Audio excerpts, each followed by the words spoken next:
तो इतना दिन से चुप रहे हैं, लेकिन अभी बर्दाश्त से बाहर हुई से तो मैं भी अपन बात रखना चाहता हूँ तो आप मन के बीच। तो मैं ये बोलना चाहता हूँ कि हमारे गुरु घासीदास बाबा जी के नाम इतना पवित्र है, संत शिरोमणि गुरु घासीदास बाबा जी ने बोलता है हम लोग का नाम से हॉस्पिटल बनने वाला है, अनाउंस भी हो गई, लेकिन ओला कोई इंसान है जो अपन व्यू हाइट पावर रोस्ट करे है और गुरु घासीदास बाबा जी के नाम ला एक शौचालय के नाम दिए जाते, तो ये मोर ख्याल से अच्छी बात नो है और ककरो धर्म ला तो बिल्कुल ठेस नहीं पहुंचाना चाहिए। दीदी सबले पहली बात वीडियो ला पूरा देख ले ओखर बात बोलबे। वीडियो में एक भी बार तुम्हारे सतनाम धर्म या फिर गुरु घासीदास के बाबा में एक भी बार नहीं बोले हो।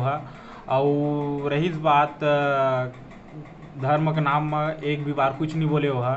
धर्म के नाम आप ही मन पहली भी ला रहे हो, अभी भी लात है तुमन हा।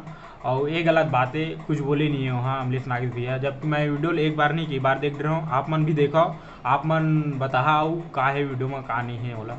आज हम फिल्म बना था खोली में लेके आ जा, मतलब डबल में ना खोली में लेके आ जा तो सबके सब पाछू पड़ गए हैं। अब हम नौकर से शौचालय बनाना चाहता तो इसने कहा हम सीना ठोक के आगे बढ़ा था।